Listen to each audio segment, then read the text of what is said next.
എനിക്ക് തോന്നുന്നൊരു സംഗതി എന്ന് വെച്ചിട്ടുണ്ടെങ്കിൽ നമ്മളവിടെ നമ്മൾ സ്വാഭാവികമായിട്ട് എല്ലാവരും അക്കാലത്ത് വായിച്ചു തുടങ്ങുമ്പോൾ MD, പുന്നത്തിൽ കുഞ്ഞബ്ദുള്ള, M മുകുന്ദൻ, കാക്കനാടൻ ഇങ്ങനെയുള്ള ആളുകളെയാണ് കൂടുതലായിട്ടും വായിക്കുന്നത്. ബഷീറുണ്ട്, പക്ഷേ ഇവരെ നമ്മുടെ ഒരു ഓറിയൻറ്റേഷൻ അല്ലെങ്കിൽ നമ്മുടെ ഒരു താല്പര്യം ചായ്വ് എപ്പോഴും ഈ ആധുനികരായിട്ടുള്ള എഴുത്തുകാരോടായിരിക്കും.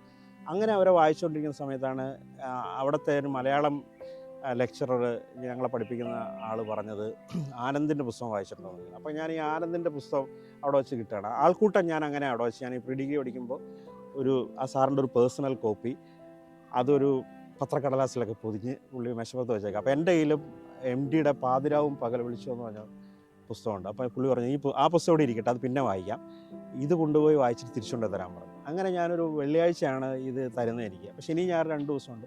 ഞാൻ കണ്ടിന്യൂസ് ആയിട്ട് വായിച്ചു എന്നുള്ളതാണ് ആൾക്കൂട്ടം. അത് നല്ലൊരു എന്താ പറയുക, ഒരു ചെറിയ ഭൂകമ്പം പോലെ നമുക്ക് അനുഭവപ്പെടുന്ന ഒരു ഇതാണ്. നിങ്ങൾക്ക് അങ്ങനെ തോന്നിയിട്ടുണ്ടോ എന്ന് എനിക്ക് അറിഞ്ഞുകൂടാ.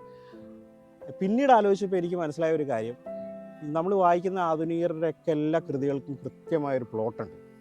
ഇപ്പോൾ നമ്മൾ മയ്യഴിപ്പുഴയുടെ തീരങ്ങൾ വായിക്കുകയാണെങ്കിൽ അതിന് കൃത്യമായൊരു പ്ലോട്ടുണ്ട്. ഒരു കഥ തുടങ്ങുന്നു, അത് ഡെവലപ്പ് ചെയ്യുന്നു, കഥാപാത്രങ്ങൾ വരുന്നു, സംഭവങ്ങൾ ഉണ്ടാകുന്നു, പിന്നെ അതിനകത്ത് ഈ പറഞ്ഞ പോലെ നമ്മൾ പറഞ്ഞുള്ള ഒരു പരിണാമഗുപ്തി എന്നൊക്കെ നമ്മൾ പറയുന്ന രീതിയിൽ വേറൊരു സംഭവം ഉണ്ടാകുന്നു. അങ്ങനെ അത് അസെൻഡിങ് ആയി പോയിട്ട് പിന്നെ ഡിസെൻഡിങ് ആയി താഴെ വന്ന് അത് അവസാനിക്കുന്നു. കൃത്യമാണത്.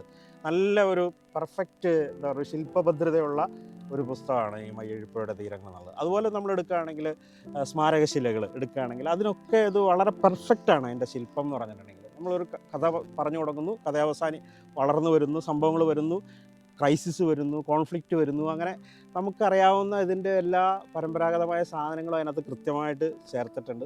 നല്ല സ്റ്റോറി ടെല്ലിംഗ് ആണ്.